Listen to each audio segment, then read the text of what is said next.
Hi guys, welcome back to my channel. In today's video, we're gonna be having like some videos that if they weren't caught on camera, nobody would believe it. Also, I just woke up, hence why I look a mess. Let's be honest, car accidents don't usually end well. Even if it's not a terrible crash, it at least means stress and a lot of trouble for the car owners. Not to mention the damage to the car itself, like dents and so on. But it turns out that you can deal with a small dent by yourself without paying loads of money to special people. All you need is some hot water, which you're going to pour directly on the dent, and a plunger. Yes, it's that simple. We wouldn't believe it either if we hadn't seen it with our own eyes. Nah, that can't be real. There's no way that actually works. You're telling me if you get hot water poured onto your car, you can get rid of a dent? That isn't right. Like, that would literally ruin the car, wouldn't it? Honestly, if I were you guys, I wouldn't do that because I'd be scared I'd ruin the car. When South Africa's rugby team won the World Cup for the third time, the whole country celebrated, and the mood of the residents spread far beyond the borders of the country.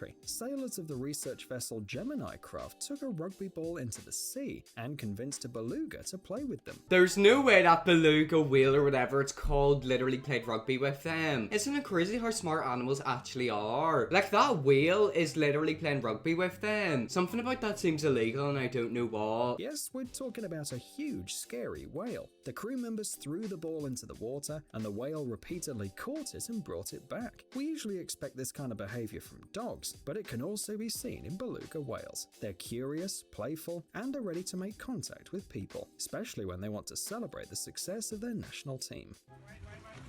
Look at it, it's literally just chasing after the rugby ball.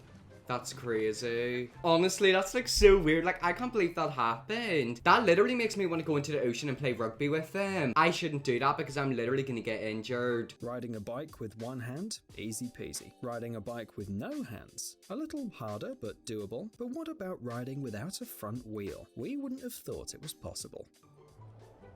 Nah, that isn't right. Oh, come on. It literally just clipped on. That isn't right. There's no way that's real. That's kind of scary. Like, why is the bike literally falling apart? You're telling me right now that man is riding that bike and the wheel can literally detach and attach again. Something about that is sketchy and somebody's gonna get injured. The lifts are closed and there's no snow in the foothills. Not a problem. You can put on your skis and ride on a slope even without snow, but only if it's covered with fallen leaves. And please be careful and avoid the trees.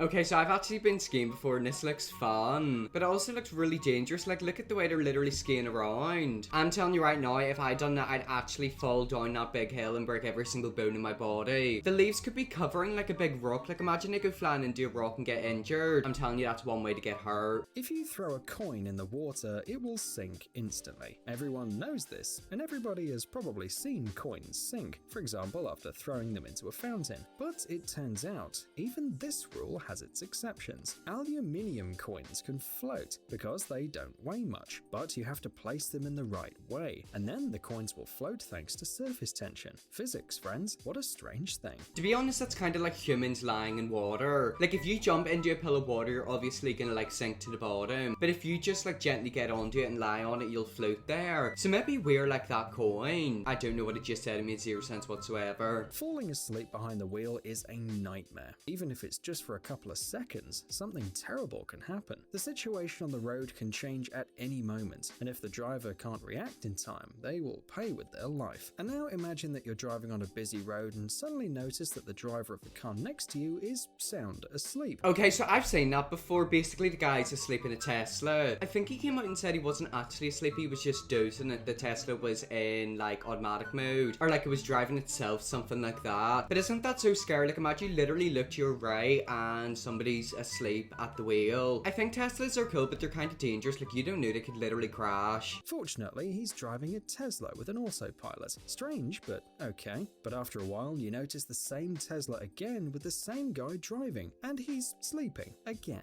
So you literally came across the same guy sleeping twice in a Tesla? Yeah, that's sketchy. That man needs to lose his Tesla and his driver's license, because somebody's gonna end up dead. To be honest, we haven't been able to figure out which kind of sharks are in this video, but but we're sure these are sharks. You can enjoy this extreme experience in the Maldives, and we imagine you have to be really brave to do it. Although these sharks probably don't cause any harm to people, they still make you shiver. That's not actual sharks, is it? That literally looks like CGI. I don't like that. Like, sharks really scare me. Imagine going into the ocean and like a shark being below you. Seals scare me, so imagine sharks. And every single time I went into the ocean, I'd always get stung by a jellyfish. It hurts a lot. American architect Ronald Rail installed a pink seesaw on the US-Mexican border wall near El Paso, Texas, half in the US, half in Mexico. Thus, children and adults from the two countries were given the opportunity to play despite the barrier that separates them. Is that actually allowed? Like, surely that wouldn't be allowed. Donald Trump is not going to be happy. There's literally a big border so that they can't get across it, and they've literally turned it into a seesaw. To be honest, I feel like I'd definitely be able to climb over the border or like get through it somehow. Should I do that for a YouTube video? Imagine trying to sneak into Mexico. Something like an idea of unity, which is easiest to convey through the game.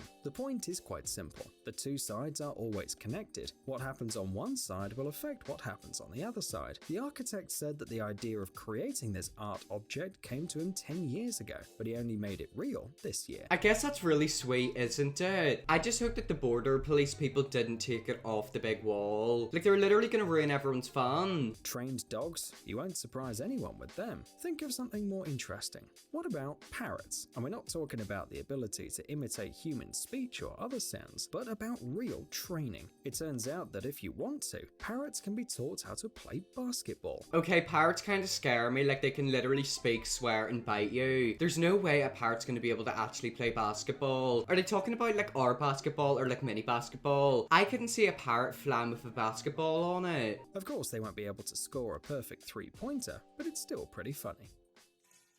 Oh, that's cute. I'm not gonna lie, I kind of want a parrot now. Like, I know I literally said I was terrified of them, but they're cute. How would you even teach a parrot to do that? Like, it's not a human. It's kind of scary what these animals can do. On a freezing January morning, Daniel Bromley jumped into his car and went to a construction site in the Great Desert of Victoria in Western Australia. He was on a rescue mission, but he didn't know what kind of animal he would save that day. Daniel used to wake up at 3 a.m. every day and walk 15 kilometers along a trench dug in the middle of the desert. They were going to lay a gas pipeline there, but that wasn't why the guy came to the construction site. He was pulling out the animals that had accidentally fallen into the trench. The guy was just looking around when he saw a little mouse lying on the ground. It was very cold and hardly moving anymore. I'm pretty sure that mouse is frozen, and if he's gonna do what I think he's gonna do, he's gonna save it. I've kind of done that before. I came across a little baby mouse. I think it was like a field mouse. It was terrified, and I just sort of like put it in my hand, and then it died. I kind of miss it. Like, I want to go back and see if it's okay, but I know it's literally dead. Like, I buried it. It's worth saying that there are a lot of mice in the Australian deserts, but there are also a lot of predators who don't mind having them for lunch. So these creatures are very cautious and scared, and meeting one of them is very rare. Daniel carefully picked up the mouse, hoping for the best, but the tiny creature didn't even move. The man suspected that it was just numb and took the poor animal to his car. After 20 minutes under the heater,